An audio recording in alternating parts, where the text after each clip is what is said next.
네, 오늘 정치 토픽 세 번째입니다. 재산 털리고 싶나? 특검 협박 수사. 특검이 이제 협박을 합니다. 제가 어젠가 말씀을 드렸죠. 지금 특검이 소멸되는 것 아니냐는 말씀을 드렸습니다. 이 소위 내란 특검, 조은석 특검은 그때 한덕수 전 총리에 이어서 박성재 전 법무부 장관에 대한 구속영장이 기각이 돼버렸죠. 그래서 수사 동력을 많이 잃었다는 그 평가가 나왔고, 그래서 이제 추경호 원내대표를 잡아 넣어야 되는데, 그것도 이제 차질을 빚고 있다. 그래서 상당히 동력을 잃고, 그리고 특검 안에서도 이 파견 검사들이 동료를 해서 뭐 법정에 까만 넥타이를 메고 노는 그런 상황이 있었습니다. 그 다음에 김건희 특검은 정말 과연 특검을 계속 해야 되느냐는 말이 나올 정도였죠. 별건 수사로 막 사람들을 구속을 시켰고, 거기다가 조사를 받았던 양평군청 공무원이 극단적인 선택을 하는 그런 상황까지 갔습니다. 그리고 거기 파견 검사들도 40명이 집단 저항을 하는 데 있었습니다. 거기다가 바로 민중기 특검을 어처구니 없는 이 김건희 여사가 투자한 그 주식을 자기도 비슷한 시점에 같이 투자를 한 그런 것들이 보였는데, 이 사퇴 여론이 상당히 센데 사퇴하기는커녕 지금 버티기 시작을 했습니다. 자, 거기다가 최상병 특검은 지금까지 국민 세금으로 그렇게 돈을 펑펑 써가면서 사무실도 운영하고 특검 활동을 하고 뭐 월급도 주고 다 했는데 기소율이 제로였죠. 기소가 단 하나도 하지 못했습니다. 그래서 이게 과연 이 특검들이 세계 특검이 하루에 쓰는 돈이 1억 원이다는 말씀을 들었죠. 그 1억은 국민 세금으로 그렇게 계속 유지를 해야 되느냐. 이제 특검이 다 소멸되는 것 아니냐 했는데, 본인들이 일종의 이게 특검도 기득권이 된 것 같습니다. 거기서 계속 특검 활동을 하기 위해서 민중기 특검이 오히려 특검 기간을 연장을 하는 셀프 연장을 하는 그런 일까지 오늘 벌어졌습니다. 민중기가 사퇴를 하기는커녕 오히려 계속 수사를 하겠다. 이런 뜻을 밝히고 특검 기간을 연장을 했고, 또 기소율이 제로라고 하니까 해병특검에서는 오늘 임성건을 비롯해서 임성건 전 사단장이죠.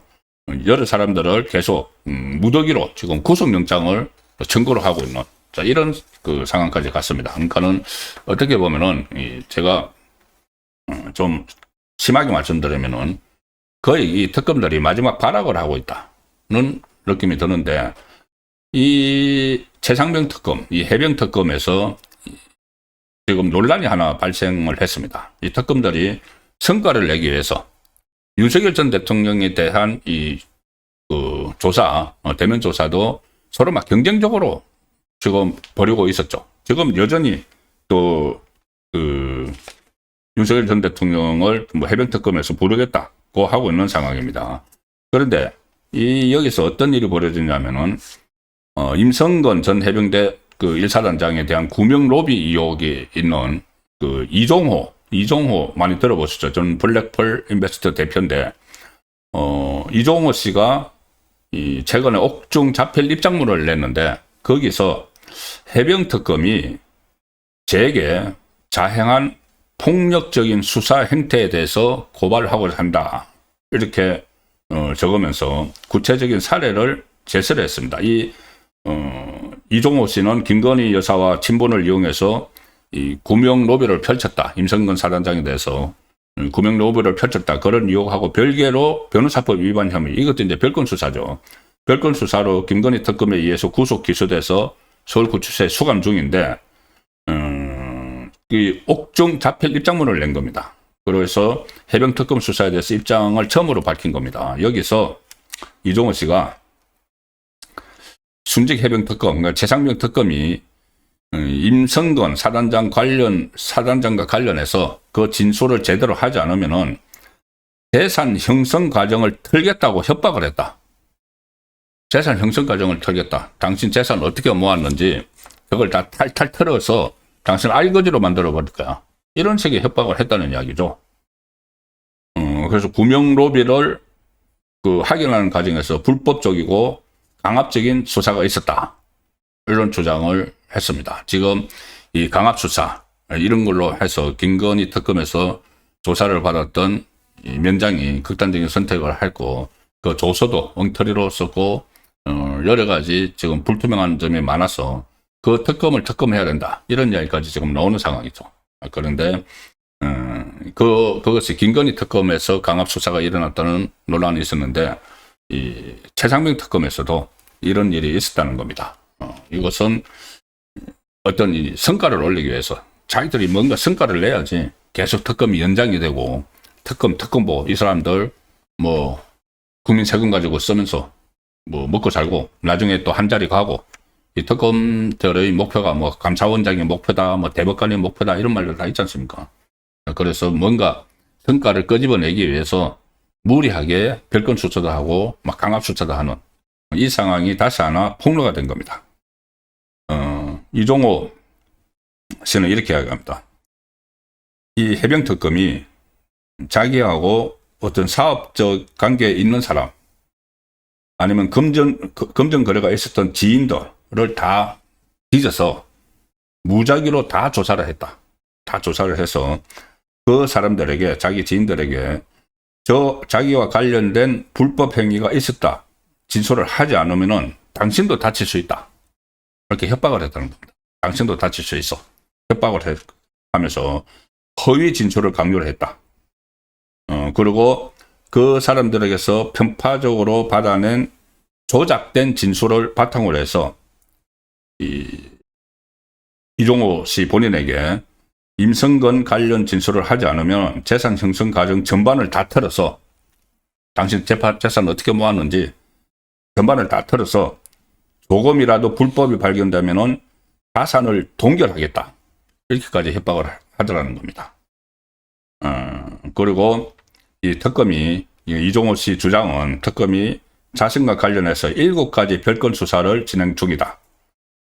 원하는 진술을 해주고 빠져나가고 싶다는 생각이 들 정도다. 이것은 스스로 목숨을 끊은 그 면장도 비슷한 이야기를 했죠. 너무 괴롭혀서 그냥 아무 말이나 해주고 왔는데 원하는 대답을 해주고 왔는데 갔다 와서 후회가 됐다. 내가 바보거나 싶었다. 이런 말들도 그때 유서 성격의 메모에 있습니다. 그리고 이종호 씨는 특검은 조사 과정에서 임성건이 구명 로비를 청탁하면서 금품을 주기로 했다고 진술해 주면은 아무 일도 없도록 해준다. 이렇게 구설내기도 했다. 그 폭로를 했습니다. 물론 그 특검에서는 대응할 가치가 없는 일반적 주장이다 이렇게 일축을 했지만은 지금 옥중에서 이런 메모가 이런 입장문을 냈기 때문에 이 사안도 지금 특검의 강압 수사와 관련해서 큰 파장을 날 수밖에 없는 이런 상황으로 가고 있습니다. 지금 일종의 이재명 정권의 내란몰이가 이제 시동이 꺼져가고 있다. 그런 표현이 언론에서도 나오고 저도 지금 말씀을 드리고 있죠. 그런데 오히려 이 특검이 뭔가 성과를 내고 끝내야지. 자기들이 또 이재명 정권이 계속되면은 앞날이 있으니까 이렇게 무리한 수사를 하고 있고, 거기다가 이 특검의 가장 큰 문제점은 이 민주당의 TF를 구성해 놓은 겁니다. 전현희가 위원장으로 있으면서 이 세계 특검을 지원을 하는 TF라고 주장을 하지만 이것은 몰아치는 뒤에서 채찍질 하는 것이 민주당이죠. 어떻게 민주당이 자기들이 법안을 만들어서 이 특검을 만들어 놓고, 그러니까 특검을 만든 이유가 정치검찰을 못 믿겠다는 거죠.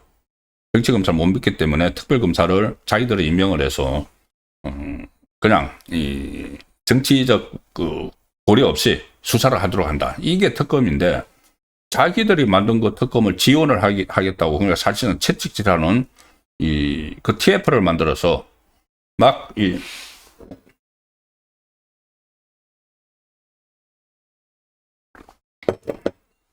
자료도 건네주고 몰아치고 있는 이 상황이 되니 이게 특검이 점점 그 정치 성향을 띠면서 이재명 정권에 부역을 하는 그런 상황으로 가고 있다. 그런데 이게 과연 나중에 어떤 평가를 받을지 이 특검과 특검보들이 잘 생각을 해야 됩니다. 김건희 특검은 여기다 또 뭐 특검보 또 뭐 2명을 더 보강을 하겠다고 오히려 이렇게 나오고 있는 상황인데, 민중기 특검 같은 경우는 국민의힘에서 계속 그 사퇴를 요구를 하고 있습니다. 사퇴를 요구를 하고 있는데 그렇지 않고 오히려 수사팀을 보강을 하고 있습니다. 국민의힘은 민중기 특별검사가 자신의 주식 투자 의혹에 대해서 이런저런 해명을 했는데 국민 상식으로 납득하기 어렵다. 해명이 아니다. 변명이다. 이렇게 질타를 했습니다. 그런데도 지금 오히려 특검을 보강을 하는 이 상황이어서 이게 과연 이 수사 동력을 다시 찾을 수 있을지, 그리고 이 특검이 나중에 어떤 뭐 결과 발표를 한다고 해서 국민이 그걸 신뢰로 할지는 미졌습니다.